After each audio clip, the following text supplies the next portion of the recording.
listening to CSE Talk Radio. This is Beth Ann. The Declaration of Independence. I hope that all of you have read it. If you haven't, you can go to my website. I did a dramatic reading of it. All you've got to do is just put in a little search there on that website under the podcast, and it'll come up. Just put July 4th. It'll bring all the July 4ths up there, but you'll figure it out. It was originally done, I think, in 2016. Well, it was originally signed and went into effect. It said we just celebrate on July 4th, but it was actually went official on August 2nd. It's confirmed once by the Congress of that day, and now I'm going to do my version of it. It has once again become evident that tyrants are ruling over this nation. The legislative branch, Congress, as feared by our founding fathers, have become the tyrants over this once free and independent United States of America. Thomas Jefferson warned us. He said, "The tyranny of the legislature is really the danger most to be feared, and will continue to be so for many years to come."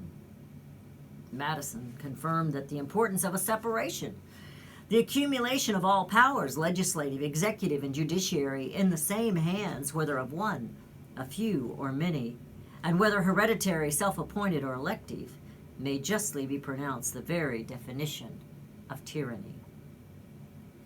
We, the people, once again declare our freedom and independence and remind Congress they are the servants of the representatives of the Republic, we the people, and not government dictators. When once a republic is corrupted, there is no possibility of remedying any of the growing evils but by removing the corruption and restoring its lost principles. Every other correction is either useless or a new evil. That was Thomas Jefferson. As our founding fathers so bravely dared, let us all now stand for liberty and independence as a sovereign people, of sovereign states and a sovereign nation. There are no games left to be played. It is now time to expose the corruptions and tyranny dictated and legislated against us by our own Congress. We the people now stand and avow to restore a republic form of government. When in the course of human events it becomes necessary for one people to dissolve the political bands which have connected them with another, and to assume among the powers of the earth the separate and equal station to which the laws of nature and of nature's God entitles them, a decent respect to the opinions of mankind requires that they should declare the causes which impel them to the separation. We hold these truths to be self-evident, that all men are created equal, that they are endowed by their Creator with certain unalienable rights, that among these are life, liberty, and the pursuit of happiness, that to secure these rights, governments are instituted among men, deriving their just powers from the consent of the governed, that whenever any form of government becomes destructive of these ends and corrupted from within, it is the right of the people to alter and to abolish, and to institute new government, laying its foundation on such principles and organizing its powers in such form as to them shall seem most likely to affect their safety and happiness. Prudence indeed will dictate the governments long established should not be changed for light and transient causes. And accordingly all experience hath shown that mankind are more disposed to suffer while evils are sufferable than to right themselves by abolishing the forms to which they are accustomed.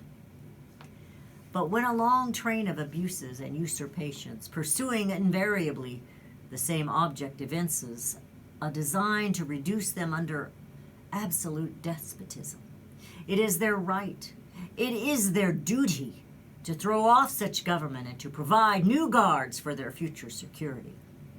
Such has been the patient sufferance of we the people, and such is now the necessity which constrains them to alter their former systems of government. The history of the present Congress is a history of repeated injuries and usurpations, all having in direct object an establishment of an absolute tyranny over these states. To prove this, let facts be submitted to a candid world. Congress has refused their assent to laws the most wholesome and necessary for the public good and safety. Congress has passed laws that expose the natural rights of the people. That oppose the natural rights of the people. Many laws are so voluminous they cannot be read and are so incoherent they cannot be understood. This serves the purpose to entrap and confuse the people. In this manner, Congress attempts to dictate instead of represent the people, a right inestimable to them and formidable to tyrants only. Congress has obstructed the executive branch of our constitutional republic by refusing the presidency rule of law and blocking his every attempt to protect and restore the republic of we the people.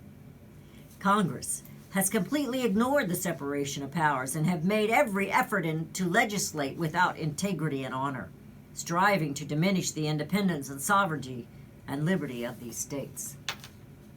Congress intentionally threw off their responsibilities of protecting and guarding the state's economy by allowing unfair foreign trade and the continual unwise practice of social spending projects, bringing this nation's debt to an unsustainable level, and in so doing have put this nation's security at high risk. Congress knowingly contracted away their constitutional duty regarding this nation's currency and economy. With these unconstitutional acts, Congress placed this nation's financial security all in the hands of outside bankers known as the Federal Reserve. This was done without any sense of audit or checks and balances of this outside power. Congress has obstructed the administration of justice by refusing their assent of laws under the Constitution of the United States. Congress has erected a multitude of new offices and sent hither swarms of officers to harass our people and eat out their substance. Congress has colluded with others, foreign and domestic, to subject us to jurisdiction foreign to our Constitution and unacknowledged by our Bill of Rights, giving their assent to their acts of pretended legislation, for establishing unfair trade laws, for establishing insider trading, for participating in insider trading, for continually imposing taxes, restrictions, and mandates upon us without our consent, for ignoring the rule of law, for completely sidestepping our Constitution, therefore abolishing our most valuable laws and altering fundamentally the forms of our governance, republic, not democracy, for dismissing the separation of powers. Congress has incited riots and discord among the people, allowing our cities to be burned and our people destroyed. Congress, it is at this time, continuing their attacks both physically, financially, and legislatively against we the people, obstructing the executive with needless, expensive, and mean-spirited investigations. Congress has initiated, through the Department of Justice, CIA, and FBI, unfair, unlawful attacks on our citizens for the sole purpose of framing a duly elected president of these United States, and have without end harassed the executive branch, including the cabinet to the president.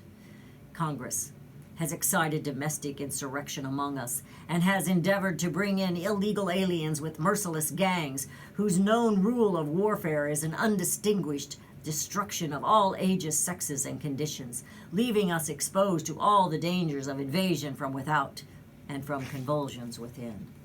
Congress has made every exertion to show their contempt and hate of Constitution and the Republic for which it was written.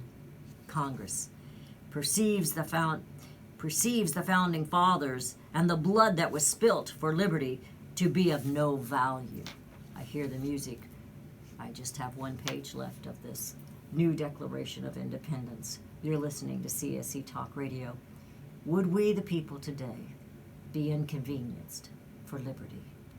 And we will be right back.